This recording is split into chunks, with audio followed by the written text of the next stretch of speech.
오늘 우리에게 주시는 하나님의 말씀은 다니엘 4장 10절에서 17절까지 말씀입니다. 봉독하겠습니다. 내가 침상에서 나의 머릿속으로 받은 환상이 이러하니라. 내가 본즉 땅의 중앙에 한 나무가 있는 것을 보았는데 높이가 높더니 그 나무가 자라서 견고하여지고 그 높이는 하늘에 닿았으니 그 모양이 땅 끝에서도 보이겠고 그 잎사귀는 아름답고 그 열매는 많아서 만인에 먹을 것이 될 만하고 들짐승이 그 그늘에 있으며 공중에 나는 새는 그 가지에 깃들이고 육체를 가진 모든 것이 거기에서 먹을 것을 얻더라. 내가 침상에서 머릿속으로 받은 환상 가운데 또 본즉 한 순찰자 한 거룩한 자가 하늘에서 내려왔는데 그가 소리질러 이처럼 이르기를 그 나무를 베고 그 가지를 자르고 그 잎사귀를 떨고 그 열매를 해치고 짐승들을 그 아래에서 떠나게 하고 새들을 그 가지에서 쫓아내라. 그러나 그 뿌리의 그루터기를 땅에 남겨두고 새와 노줄로 동이고 그것을 들풀 가운데에 두어라. 그것이 하늘 이슬에 젖고 땅의 풀 가운데에서 짐승과 더불어 제 몫을 얻으리라. 또 그 마음을 변하여 사람의 마음 같지 아니하고 짐승의 마음을 받아 7대를 지내리라. 이는 순찰자들의 명령대로요 거룩한 자들의 말대로이니 지극히 높으신 이가 사람의 나라를 다스리시며 자기의 뜻대로 그것을 누구에게든지 주시며 또 지극히 천한 자를 그 위에 세우시는 줄을 사람들이 알게 하려 함이라 하였느니라. 아멘. 네, 오늘 말씀은 하나님의 형상을 그대로 비출 때라는 제목으로 함께 말씀을 나누도록 하겠습니다. 구약의 중요한 예언서에는 4권이 있습니다. 첫 번째는 이사야, 두 번째는 예레미야, 세 번째 에스겔에 이어서 오늘 함께 보려고 하는 다니엘서가 4번째 중요한 예언서입니다. 이 예언서들은 이 땅에 오실 예수 그리스도에 대한 예언과 하나님 나라에 대한 비전을 담고 있습니다. 특히 다니엘서는 요한계시록처럼 구약 성서에서 유일하게 묵시적인 의미를 담고 있습니다. 묵시란 것이 무엇이냐면 마지막 때 일어날 구원의 사건을 환상이나 꿈을 통해 하나님이 우리에게 미리 보여주시는 것을 의미합니다. 왜 꿈과 환상이냐? 당시 유다 민족이 자기 나라와 성전을 빼앗기고 바빌론으로 끌려가서 과거처럼 성전에서 하나님을 만날 수 없게 되었기 때문입니다. 제국의 지배와 전쟁으로 인해서 전처럼 성전에서 하나님께 예배를 드릴 수 없게 되자 하나님은 자신의 사람들과 소통하는 방식을 꿈과 환상을 통해 이어가셨습니다. 그렇게 다니엘서나 요한계시록의 묵시 문학은 우리에게 하나님의 메시지를 발견할 수 있게 하는 소중한 기록입니다. 묵시 문학을 이해하기 위해서는 먼저 묵시록의 시간 이해가 선행되어야 합니다. 보통 우리가 시간을 경험하는 방식은 과거, 현재, 미래로 순차적으로 진행됩니다. 하지만 묵시는 미래가 현실로 갑자기 들어오는 형태로 드러납니다. 통상 묵시 예언이라고 하면 어떤 특정한 날짜나 한두 가지 특정 사건에 집착하는 경향들이 있습니다. 하지만 그런 접근은 묵시록의 상징과 해석을 적절하게 풀어내는 것에는 부적합합니다. 만약 그런 사람이 있다면 자신의 개인적인 주장을 뒷받침하기 위한 오독이며 보통 사이비 종교인들에 의해서 발생한 부작용이라고 할 수 있겠습니다. 이 묵시 예언은 특정한 시간과 공간이 구체적으로 나오지는 않고 세계의 모습과 미래가 앞서 말씀드렸듯이 환상과 꿈의 형태로 전달됩니다. 그리고 이 환상과 꿈은 자의적으로 해석되지 않고 당시 유대 민족이 처한 역사적 상황과 다른 성서 본문가의 연관 속에서 이해됩니다. 그리고 궁극적으로 이는 예수 그리스도를 가리키고 있습니다. 어떤 사람들은 묵시 문학에 대해서 세계의 파국과 어두운 미래를 먼저 떠올리기도 합니다. 이런 묵시록의 현실 이해는 민족과 역사가 온통 절망적이고 고통스러운 상황에서 하나님의 메시지가 도달했기 때문이기도 합니다. 하지만 묵시는 부정적인 현실 상황에도 불구하고 희망을 이야기하고 믿음으로 현실을 바라보며 내게 닥친 불행과 시련을 넉넉하게 이겨낼 용기를 줄 뿐만 아니라 궁극적으로 우리가 모두 함께 이루어 나가야 할 하나님 나라의 이상을 제시합니다. 초대교회와 2000년 전 초기 유대인들은 다니엘서의 말씀을 붙들고 로마 제국의 박해로부터 믿음을 지켰고, 중세의 얀 후스, 마틴 루터는 부패한 가톨릭으로부터 종교 개혁을 이루는 과정에서 다니엘서의 말씀을 설교하며 가톨릭 교황 권력과 당시 독일 제국의 탄압으로부터 믿음을 지켰습니다. 절체절명의 순간에 다니엘서는 신앙의 선배들에게 믿음과 용기를 먼저 전해주었던 소중한 예언서입니다. 묵시만 문학은 하나님을 신실하게 따르는 사람들이 어려움을 당하는 상황에 일희일비하기보다 깊은 믿음의 안목을 가지고 보다 객관적으로 현실을 바라보게 하고, 내게 닥친 난간 앞에서 믿음을 가지고 인내하며 나아갈 힘과 소망을 줍니다. 그러면 이제 구체적으로 다니엘서에 대해서 알아보겠습니다. 다니엘서는 예루살렘의 함락과 유대인이 바빌론으로 이송되는 장면으로부터 시작됩니다. 다니엘은 바빌론에 끌려가 느부갓네살 왕의 신하가 되었습니다. 그런데 하루는 다니엘이 섬기는 느부갓네살 왕이 꿈을 꿉니다. 왕은 그 꿈의 의미를 알아내기 위해서 많은 점성술사를 불러 모으지만 어떤 사람도 왕의 꿈과 환상의 의미를 파악할 수는 없었습니다. 왕의 환상과 꿈이 하나님으로부터 주어진 것이었기에 하나님만이 그 꿈과 환상의 의미를 알려주실 수 있으셨던 겁니다. 그리고 다니엘은 하나님께 그 꿈의 의미를 가르쳐달라고 하나님께 기도를 드립니다. 그리고 하나님은 다니엘을 통해서 왕의 꿈의 의미를 알려주셨습니다.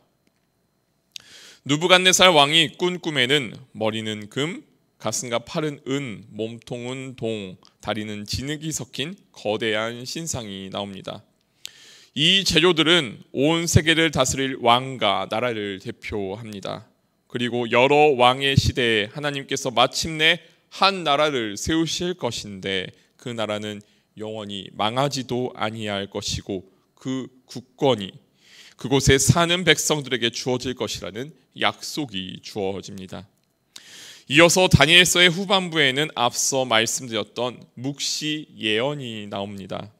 이 후반부의 묵시는 기원전 6세기 느부갓네살 왕의 예루살렘 함락에서부터 고레스 왕이 페르시아 제국을 일으키고 바벨론을 정복하고 페르시아가 강대한 제국이 된 시기를 거쳐서 이어서 알렉산더 대왕이 페르시아 제국을 정복한 후 그리스 제국에 의해서 팔레스타인 지역이 정복당하고, 그때 그곳에 살던 유대인들이 핍박을 당한 일까지 700년에 달하는 역사에 대한 통찰을 보여주고 있습니다.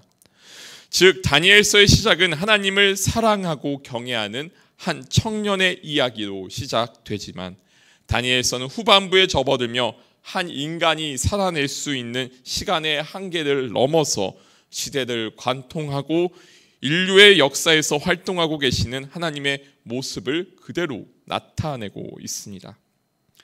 그 시기에 유대인들이 하나님의 활동을 볼 수 있었던 것은, 그런데 아이러니하게도 이 700년에 걸친 시기 동안 유대인들에게는 정치적 영향력이 모두 박탈당했기 때문이기도 합니다.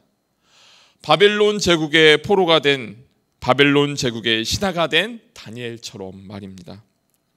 나라와 권력이 유대인들에게 주어지지 않았기 때문에 그들은 어떤 정치적 역사의 흐름에도 직접 개입할 수 없었고 영향을 주지도 못했습니다. 다만 역사에 개입하시는 하나님의 모습을 지켜보았을 뿐입니다. 포로기에 그들은 고대 유다의 왕들처럼 자신에게 주어진 작은 권력을 손에 쥐고 악을 저지를 백성이나 나라도 없었으며 빼앗은 것을 돌려주고 지켜나갈 나라도 없었습니다. 이런 상황 속에서 대제사장들이 유대인들의 종교와 정치적 지휘권을 얻게 됩니다. 제사장은 이제 유대인들의 영적 지도자였고 동시에 세속적 통치자, 성전과 왕국이 상징적으로 하나가 되었습니다. 예루살렘 성에 갇혀 그 장소만이 하나님이 계신 곳이라고 굳게 믿고 그 울타리 안에서만 살아왔던 것이 과거의 유대인들이었다면, 포로기의 유대인들은 그 울타리가 무너지자 비로소 하나님의 나라와 성전이 그 좁은 영토 안에 국한된 것이 아니라 이 세계와 모든 민족을 아우르고 계셨던 만왕의 하나님을 만나게 된 것입니다. 그리고 궁극적으로 우리를 통치하고 다스리시는 분은 한두 명의 왕과 권력자 한 제국이 아니라 하나님께서 이 세상과 이스라엘을 실질적으로 통치하신다는 시각이 바로 이 시기에 열립니다. 다니엘서는 이렇게 하나님을 아는 지혜가 있는 자들에 대한 구원으로 끝을 맺습니다. 오늘 말씀은 다니엘서에서 나타나는 묵시 예언의 대표적인 형태입니다. 다니엘서에서 묵시는 인간 통치자들이 오만함으로 인해서 하나님의 심판을 받기도 하지만 하나님이 분명 인간에게 통치권과 권세를 주신다는 주제를 계속해서 상기시킵니다. 오늘 말씀 4장 10절에서 12절에는 인간 통치자들이 성취할 수 있는 선한 세상이 꿈과 환상을 통해 보입니다. 봉독해 드리겠습니다. 내가 침상에서 나의 머릿속으로 받은 환상이 이러하니라.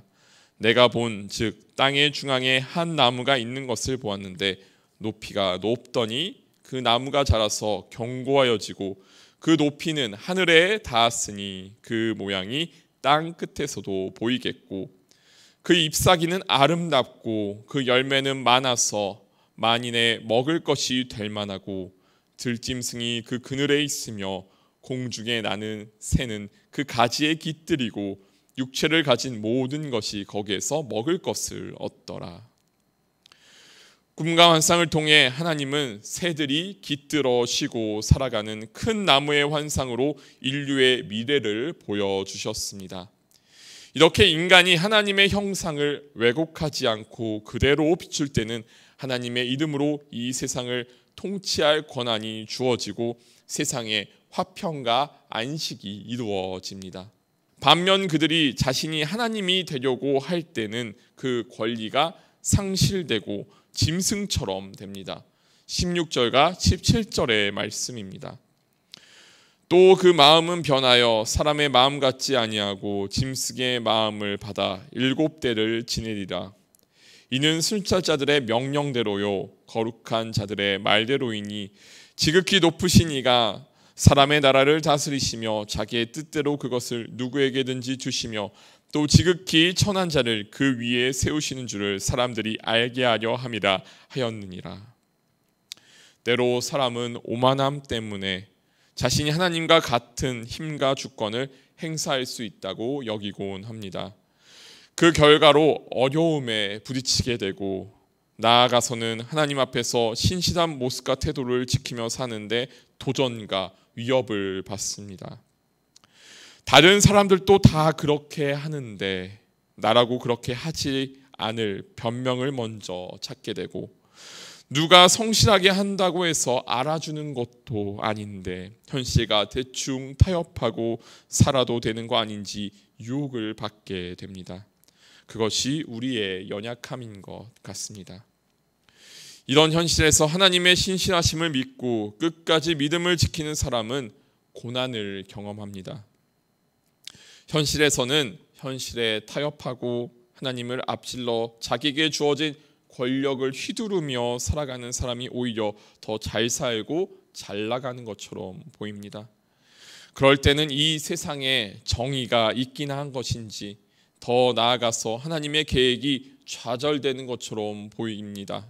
바벨론 왕이 예루살렘을 파괴하고 예루살렘 성전에서 하나님에게 바쳐진 기물을 자기 신들의 보물 창고로 가져가 바벨론 신의 우월성을 증명한 것처럼 보였듯이 말입니다. 하지만 다니엘서는 이 사건이 느부갓네살 왕이 하나님의 성전의 물건을 빼앗아가고 가져간 것이 아니라 반대로 하나님께서 성전의 물건을 느부갓네살의 손에 맡기신 것이라 합니다. 하나님은 유대의 왕뿐만 아니라 다른 나라의 왕도 세우시고 그 세우신 왕을 패하기도 하셨던 겁니다.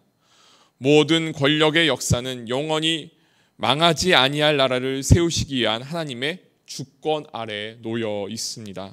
다니엘서 2장 44절의 말씀입니다. 이 여러 왕들의 시대에 하늘의 하나님이 한 나라를 세우시리니 이것은 영원히 망하지도 아니할 것이요 그 국권이 다른 백성에게로 돌아가지도 아니할 것이요 도리어 이 모든 나라를 쳐서 멸망시키고 영원히 설 것이라. 지금까지 하나님을 알지 못했던 바벨론의 느부갓네살 왕은 꿈과 환상을 통해서 이 세상을 향한 하나님의 비전을 보고 그 의미를 깨달으며 다니엘서 4장 34절에서 37절까지 다음과 같이 고백합니다. 내 기한이 참해 나 느부갓네살 왕이 하늘을 우러러 보았더니 내 총명이 다시 내게로 돌아온지라. 이에 내가 지극히 높으신 이에게 감사하며 영생하신 이를 찬양하고 경배하였나니 그 권세는 영원한 권세요 그 나라는 대대에 이르리로다.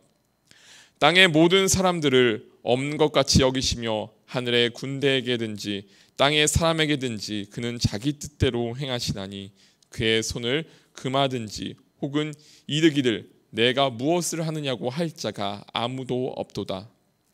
그때 내 총명이 내게로 돌아왔고 또 내 나라의 영광에 대하여도 내 위엄과 광명이 내게로 돌아왔고 또 나의 모사들과 관원들이 내게 찾아오니 내가 내 나라에서 다시 세움을 받고 또 지극한 위세가 내게 더하였느니라.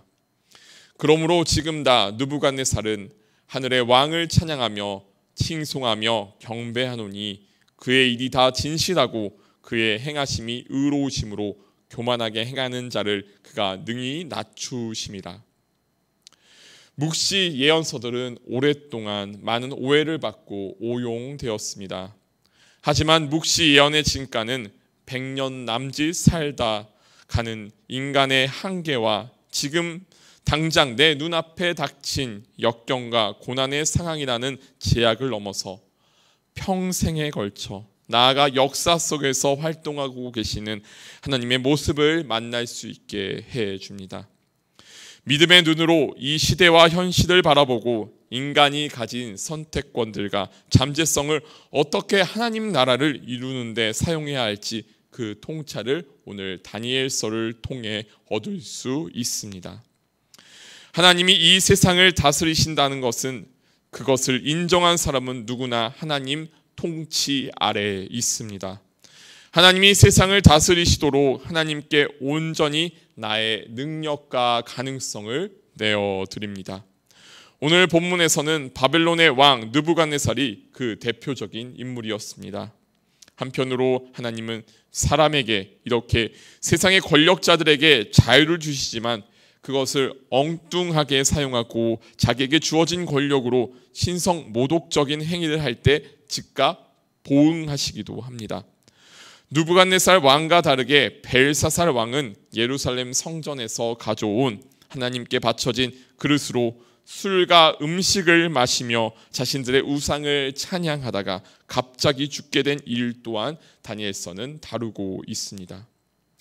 때로는 자기에게 주어진 힘과 권력을 신처럼 마음대로 행사할 수 있다고 여기는 오만한 사람들로 인해 위협을 받고 고난에 처하는 상황이 벌어집니다.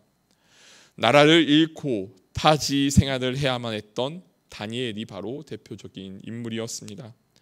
하지만 다니엘은 그런 외부적 혼란 가운데서도 절망하고 원망하는 대신에 상황과 조건에 구애받지 않고 처음부터 끝까지 하나님을 의지하고 하나님의 말씀을 따릅니다.